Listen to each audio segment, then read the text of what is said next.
నేను మీ వీడియోస్ చూసి ఆస్ట్రాలజీ నేర్చుకున్నాను సార్ కొంచెం థ్యాంక్ యూ. Thank you. కొంతవరకు. సో నేను రికార్డ్ చేస్తున్నా మన కన్వర్జేషన్ని ఆస్ట్రాలజీ కేస్ స్టడీ కోసం యూట్యూబ్లో అప్లోడ్ చేయొచ్చు కదా? చెయ్యొచ్చు సార్. ఓకే. బర్త్ డీటెయిల్స్ చెప్తారా? 22/8 ఓకే. 1995 సార్. టైం? టైం వచ్చేసి మార్నింగ్ 7:55 సార్. ఓకే. ఏ ప్లేస్లో పుట్టారు? మదిర. మధుర, ఖమ్మం. Yes sir.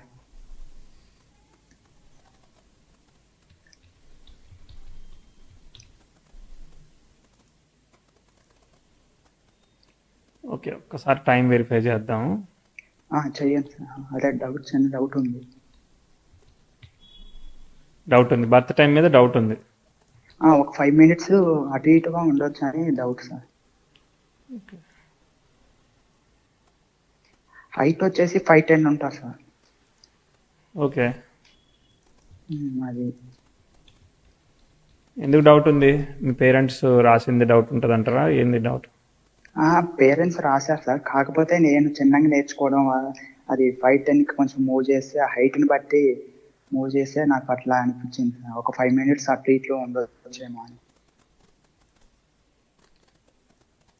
కన్యా లగ్నం వచ్చింది, రాహు నక్షత్రం వచ్చింది కదా? అవును సార్. ఆరుద్ర నక్షత్రం. Sir okay.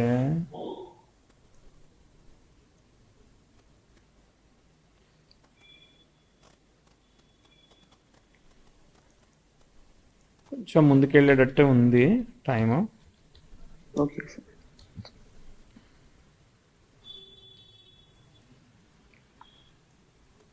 8-1 అలా తీసుకుంటున్నా నేను.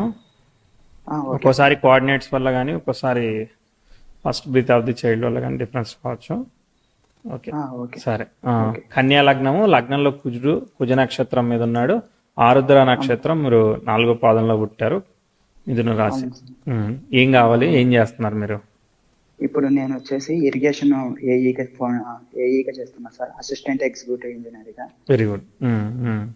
అయితే ఏ వచ్చేసి ఇప్పుడు ఇయర్ లో స్టార్ట్ అయింది ఇది? ఏ ఇయర్ లో స్టార్ట్ చేశారు కెరియర్? ఒక 3 months అయింది సార్. జస్ట్ పోస్టింగ్ వచ్చి. ఇప్పుడే పోస్టింగ్ వచ్చింది. Nice, congratulations. ఇప్పుడు ఏం కావాలి? Thank you sir. సార్ ఇప్పుడు జాబ్ వచ్చింది కాబట్టి మ్యారేజ్ గురించి సెర్చ్ చేస్తున్నారు sir. Okay. Marriage timing, marriage life అట్లా ఉంటుందని. ఓకే. ఓకే, చూద్దాం చార్ట్ ఎలా ఉందో చూద్దాం. ఆ, కన్యా లగ్నానికి లగ్నంలో కుజుడు, అష్టమాధిపతి లగ్నం మీద ఉన్నాడు. లగ్నాధిపతి వచ్చేసి వ్యయాధిపతితో, వ్యయంలో రవితో పాటు కలిసి ఉన్నారు. సో అంటే ఈ ఉభయ కేంద్రాధిపతికి శుభత్వాన్ని కోల్పోతాడు. ఉండొచ్చు, ఏం దోషం లేదు. అందరు కూడా వ్యయాధిపతి కంట్రోల్లో ఉంటే.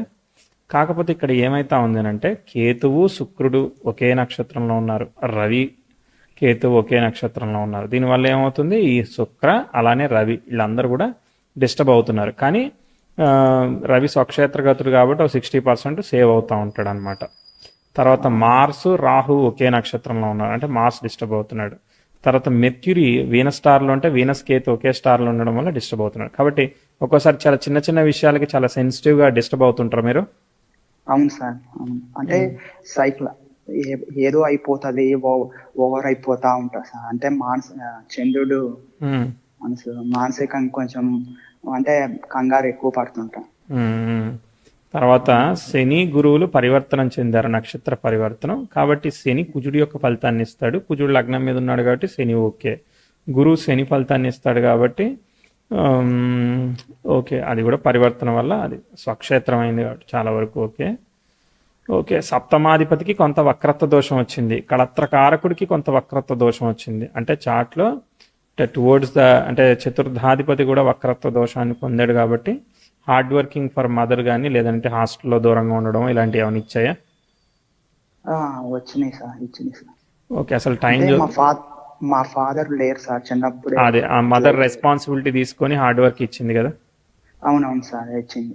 ఎందుకంటే చార్ట్లో భావాలు దెబ్బతిన్నాయి అనమాట. సో ఏ విషయమైనా కూడా అంత ఈజీగా క్విక్గా రిజల్ట్ ఇచ్చేది, చాలా కష్టపడాల్సి వస్తూ ఉన్నది.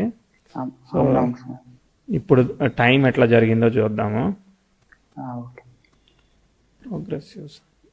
ప్రోగ్రెసివ్ వీనస్ 1-2 ఈవెంట్స్ కూడా చెప్తాను, చూడండి ఎలా వెళ్ళినాయో. ఓకే, మీకు చిన్న విషయం చెప్పాలి సార్. చెప్పండి తప్పకుండా. మాకు చిన్నప్పటి నుంచి నాకు ఇట్లా సైట్ హెవీగా ఉంది సార్. ఐ ప్రాబ్లం బాగా ఐ హెవీగా ప్రాబ్లం ఉంది. ఉంది. ఎందుకనంటే సన్ను వీనస్ కదా ఐకి నేత్రకారకులు. సో అవును. వాళ్ళు వచ్చేసేసి డిస్టర్బ్ అవుతున్నారు కదా. సో కాబట్టి ఐ సైట్ రిలేటెడ్ ఇష్యూ వస్తూ ఉంటుంది, ఒకసారి ఫ్యామిలీ సాటిస్ఫాక్షన్ ఇష్యూ వస్తూ ఉంటుంది, ఒకసారి వైఫ్ అదే మ్యారేజ్ కావడానికి ఇష్యూ వస్తూ ఉంటుంది, రకరకాలవి ఇస్తూ ఉంటుంది అనమాట. ఓకే. ఓకే. ఇప్పుడు అంటే స్పెట్స్తో మేనేజ్ చేయొచ్చా లేదంటే ఎక్స్ట్రీమ్ ఆఫ్ సైటా? అంటే నాకు ఓన్లీ సైట్ అంటే లెటర్స్ సిస్టమ్ యూజ్ చేసేటప్పుడే ప్రాబ్లం అవుతుంది తప్ప మిగతా టైంలో అయితే అవసరం లేదు. పర్వాలేదు. అంటే దోషం యొక్క స్థాయి రవి స్వక్షేత్రం ఉండడం వల్ల చాలా వరకు సేవ్ చేస్తున్నాడు, అర్థమైందా? సో అదే ఒకవేళ స్వక్షేత్రంలో లేకపోతే ఇంక ఎక్కువ ఇచ్చేవాడు అనమాట. ఓకే. ఓకే. కొన్ని ఈవెంట్ చూద్దాం. మొదట రాహుదశ 1997లో ఫాదర్ ఎక్స్పైర్. మీరు 2 years ఉన్నప్పుడు. ఓకే. ఓకే. చూడండి 1996లోనే మీకు ప్రోగ్రెసివ్ 10,000 నెటల్ వీనస్కి సన్కి సెక్స్టైల్ ఇస్తుంది ఫస్ట్ 2 yearsలో. అది రెట్రోగ్రేట్ ప్లానెట్కి ఎఫెక్ట్ రివర్సల్ రిజల్ట్ వస్తుంది కదా, అక్కడే మీకు నెగిటివ్ రిజల్ట్ వస్తూ ఉన్నది. రాహు మార్స్ కూడా 8th లార్డ్ సెకండ్లో ఉన్న లగ్నం మీద ఉన్న ఒకసారి ట్విస్ట్ రిజల్ట్స్ ఇస్తూ ఉంటారు. 8th లార్డ్ కూడా డిస్టర్బ్ అవుతున్నాడు, అంటే కుటుంబాధిపతి, అదే కుటుంబ భావాన్ని డిస్టర్బ్ చేశాడు. దాని తర్వాత లిఫ్ట్ చూడాలి. తర్వాత ఇదంతా కూడా చాలా కష్టపడుతూ వెళ్ళింది చాట్, ఈజీగా ఏం వెళ్ళలేదు. మళ్ళీ మీకు ఇవన్నీ మళ్ళీ స్పెసిఫిక్గా కష్టం అని చెప్పట్లేదు. సో ఒక చిన్న లిఫ్ట్ చెప్తాను ఫస్ట్. అప్పటి వరకు కూడా కష్టాలు అనుకోండి. 2007-8కి ప్రోగ్రెసివ్ మార్స్ 10th హౌస్కి ట్రైన్ ఇస్తున్నాడు. మార్స్కి సెక్స్టైల్ ఇచ్చినప్పటికీ ఇది ట్రైన్ ఇస్తున్నాడు. ఫస్ట్ ఈ ఆస్పెక్ట్ ఫామ్ చేస్తున్నాడు కాబట్టి మొదటగా ఈ ఆస్పెక్ట్ వస్తూ ఉంది కాబట్టి 7-8 అంటే గురువులో శుక్రుడు జరుగుతున్నాడు. ఇక్కడ మీరు హాస్టల్కి వెళ్ళడం కానీ లేదంటే మీరు ఎడ్యుకేషన్ పరంగా ఇంప్రూవ్ అవ్వడం కానీ అట్లాంటిది ఏదైనా ఫస్ట్ లిఫ్ట్ 2007 ఆపర్చునిటీ కానీ ఏదైనా ఇంప్రూవ్మెంట్ కనిపించింది ఆ టైంలో ఉన్న దానిలో పరిస్థితిని బట్టి లేదా? Yes sir. అంటే ప్లేస్ మారినా సార్, అంటే ఎడ్యుకేషన్ పరంగా ప్లేస్ మారాల్సి వచ్చింది. అంటే మమ్మీ ఎక్కడున్నారు అప్పుడు? నా దగ్గర ఉన్నారు. పక్క అంటే అప్ అండ్ డౌన్ చేయాల్సి వచ్చింది సార్. ఒక 10 kilometers అవతలకి వెళ్ళాల్సి వచ్చింది. అప్పుడు ఓకే ఎడ్యుకేషన్.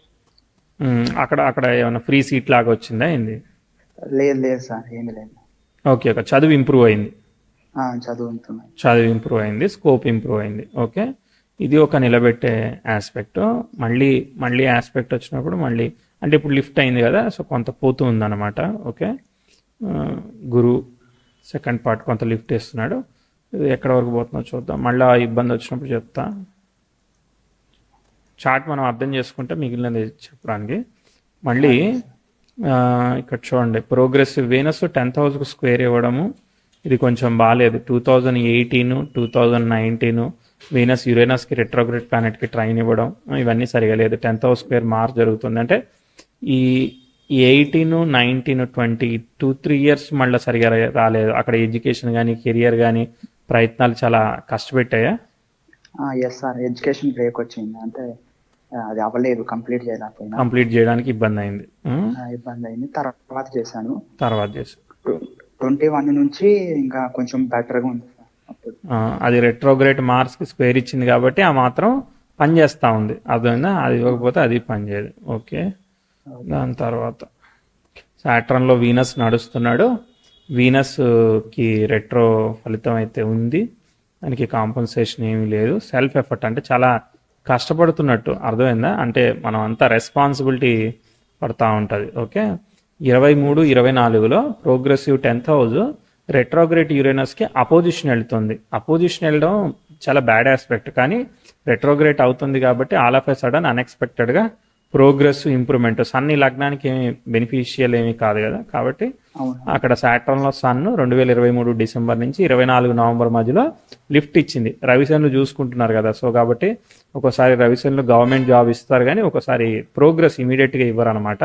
చాలా కాలం ఒకే లెవెల్లో పనిచేయాల్సి వస్తూ ఉంటుంది. బట్ ఏదేమైనా కానీ ఇది ఒక లిఫ్ట్ ఇచ్చింది.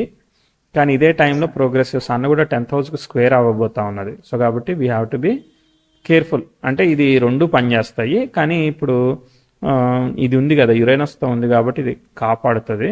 ఇది చాలా వరకు అది చేస్తుంది కదా. కన్ఫ్యూజన్ మైండ్ లాగా పోతా ఉన్నది. సో మీరు అడిగింది మ్యారేజ్ ఆల్రెడీ డిలే అయింది. ఇప్పుడు 2028-29 ఇయర్స్ వచ్చేసాయి కదా. సో ఆల్రెడీ డిలే అయింది. మేబీ జాబ్ గురించి, ఫినాన్షియల్ కండిషన్స్ గురించి లింక్ పెట్టుకున్నారు మీరు, అంతేనా? యాజ్ యూజువల్గా ఎస్ సార్. అంటే అంటే జాబ్ సెట్ అయితే కానీ. అదే జాబ్ సెట్ అయినా సరే, జాబ్ సెట్ అయింది కాబట్టి వివాహం ట్రై చేస్తున్నారు. సో ఇప్పుడు చంద్రభుక్తి జరుగుతూ ఉన్నది. 2024 నవంబర్ నుంచి శనిలో చంద్రుడు జరుగుతున్నాడు. చంద్రుడు ఓకే, చంద్రుడు వచ్చేసి లాభాధిపతి అయ్యాడు. చంద్ర నక్షత్రాన్ని ఎవరు ఆక్యుపై చేయలేదు చాట్లో. చంద్రుడు స్టార్లడ్ ద్వితీయంలో ఉన్నాడు, బాగానే ఉన్నాడు. శని ఎవరు? కాకపోతే చూడండి మీరు, Shani is posited in 6th house, Chandra is posited in 10th house. అంటే 6-10 ఆపరేట్ చేస్తున్నారు అనమాట.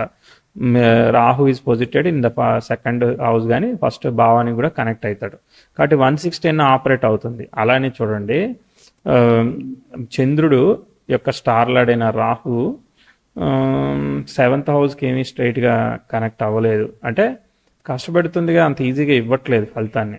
ఓకే, దాని తర్వాత ప్రోగ్రెసివ్ సన్ ఒకటి 10th హౌస్ స్క్వేర్ అవుతుంది, ఇదొకటి. తర్వాత రాహు భుక్తి వస్తుంది. రాహు స్టార్ని ఆక్యుపై చేసింది మూన్ ఒక్కడే. అబ్బా, మెర్క్యూరీ రెట్రో అయ్యాడు. కుజ నక్షత్రం, కుజుడు లగ్నం మీద ఉన్నాడు కాబట్టి సేఫ్. మెర్క్యూరీ రెట్రోగ్రెషన్ సమస్య లేదు. ప్రోగ్రెసివ్ వీనస్ అంటే ప్రోగ్రెసివ్ మార్స్ అసలు ఛాన్స్ ఏంటిది ఇబ్బంది పెడతా ఉన్నది. ఏంటంటే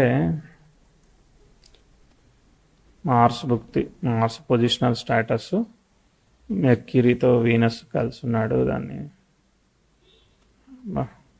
మ్యాచెస్ ఎట్లా నడుస్తున్నాయి? అంటే ఇంకా నార్మల్గా వస్తున్నారు సార్. అంటే చూస్తున్నారు, అదే ఏమీ దగ్గరికి అయితే రావట్లేదు ఇంతవరకు. దగ్గరికి ముందు పోవట్లేదు. కష్టపడాలండి, హార్డ్ వర్క్ చేయాల్సి వస్తుంది, సెల్ఫ్ ఎఫర్ట్ చేయాల్సి వస్తుంది. అంత ఈజీగా ఇట్లా టక్కున ఇట్లా చెప్తే అట్లా అయిపోయేటట్టు ఏమి కనబడట్లేదు అనమాట. You have to put self efforts అనమాట. ఓకేనా?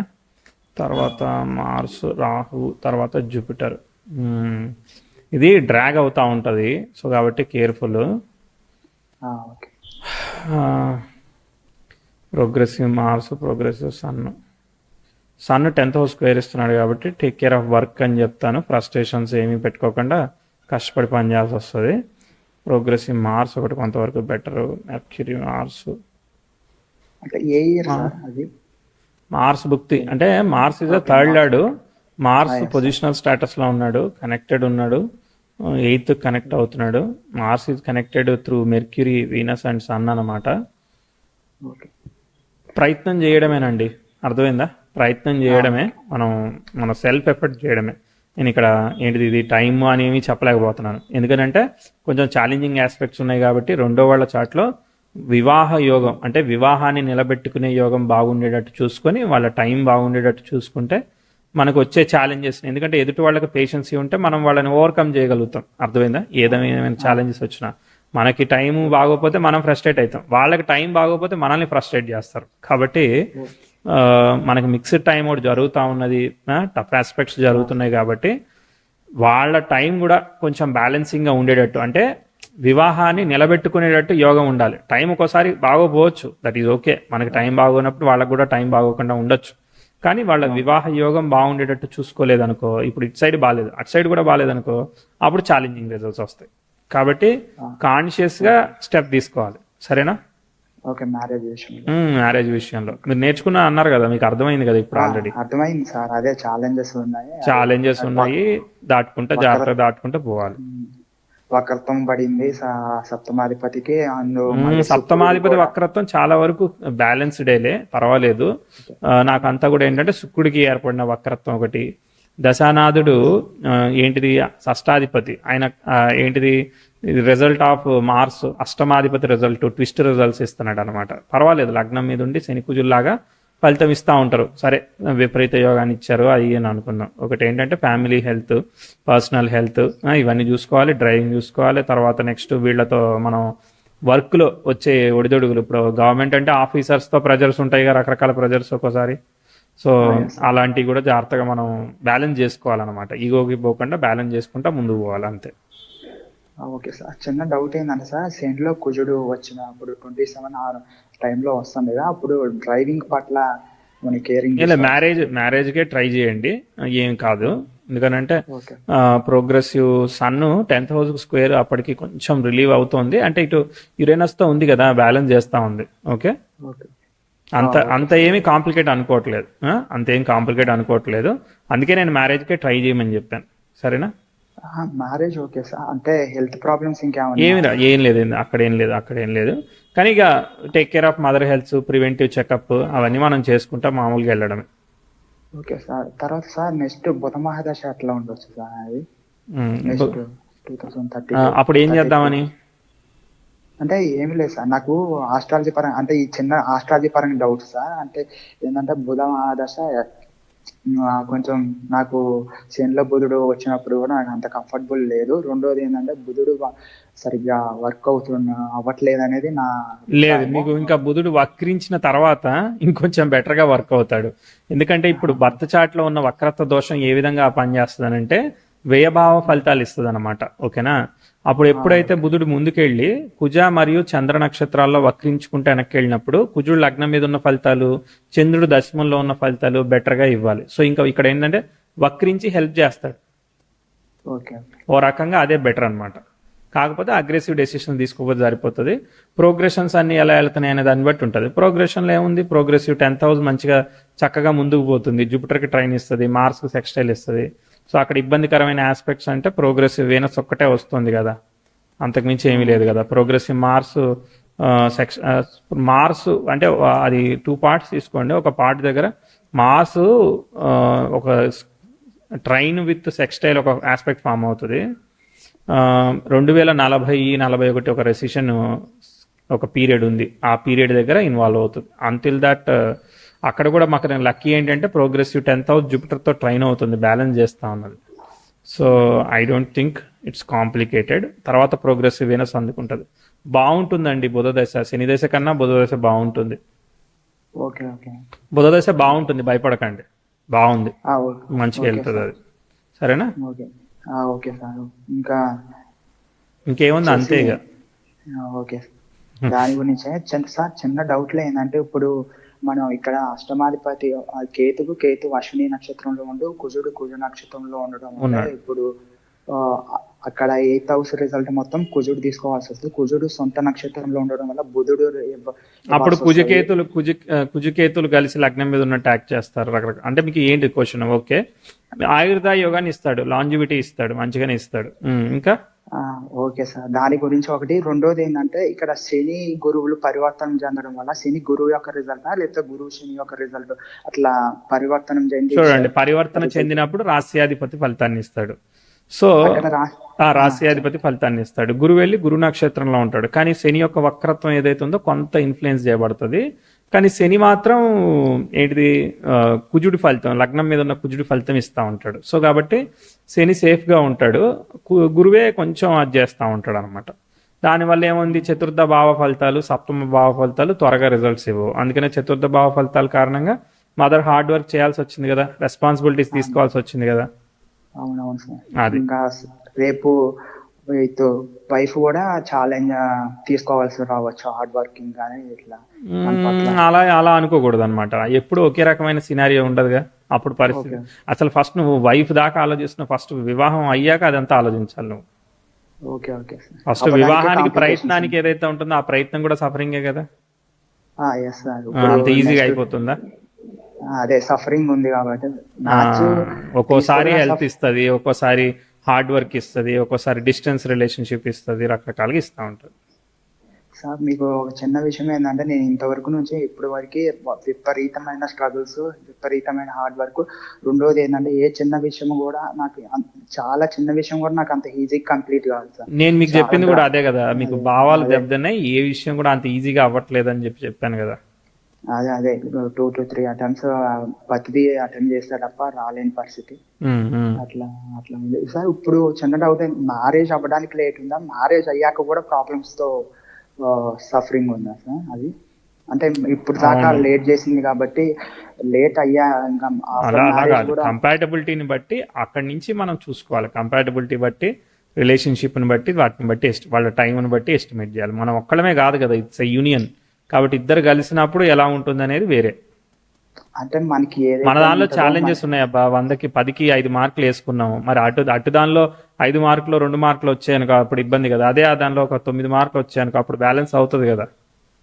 అంటే మనకి ఏదైతే ఉందో అది ఆపోజిట్ సైడ్ చార్ట్ కూడా అట్లాగే వస్తుంది కదా, మనం రిసీవ్ చేసుకోక తప్పదు కదా, అట్లా అని నేను అనేది. ఇప్పుడు అట్లా కాదు సో ఇక్కడే క్లారిఫై చేయాలి.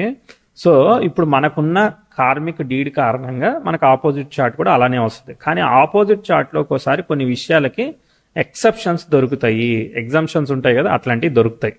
అట్లాంటిది పట్టుకోవాలి. ఇప్పుడు సంతాన దోషం ఉందని ఒక చార్ట్లో నువ్వు ఐడెంటిఫై చేసినప్పుడు రెండో చార్ట్లో కూడా సంతాన దోషం దొరుకుతుంది. కానీ ఇక్కడ సంతాన దోషం 2 రకాలుగా ఉంటుంది. ఒకటేంటిది, అసలు ఐవీఎఫ్కి వెళ్ళినా ఎక్కడికి వెళ్ళినా కూడా కానిది ఒక దోషం. రెండోది ఏంటి, మెడికల్గా ఏదైనా ఇన్వాల్వ్మెంట్ హెల్ప్ తీసుకుంటే అయ్యేదానికి అవకాశం ఉంటుంది, అది దోషమే కదా. సో దోషం తక్కువ ఉన్నదాన్ని చూజ్ చేసుకోవాలి. మనకి ముహూర్తం పెట్టేటప్పుడు కూడా ఏం చెప్తారు, దోషాలని తగ్గించి గుణాలని పెంచాలని చెప్తారు. కాబట్టి నెగిటివిటీ తక్కువ చూసుకొని, నెగిటివిటీ ఉంటుంది దాన్ని తక్కువగా మనం పట్టుకొని ఎక్కువ పాజిటివిటీని పికప్ చేసుకొని ప్రోగ్రెషన్స్ బాగుండేటట్టు, కొంచెం దశ బాగుండేటట్టు, స్టార్ లాడ్స్ బాగుండేటట్టు అట్లా ఉన్నది ఫిల్టర్ చేసుకుంటూ వెళ్ళావనుకో కొంత ఉంటుంది. కర్మని ఫేస్ చేయక తప్పదు, దాన్ని కొంచెం తగ్గించుకునే దానికి, తక్కువ ప్రాబ్లమ్ని చూజ్ చేసుకునే దానికి అవకాశం దొరుకుతుంది అంతే. ఓకే ఓకే సార్, ఓకేనా, దాని ప్రకారం ప్రొసీడ్ అవుతా sir. Okay sir, right, all the best అండి. Thank you sir. Thank you.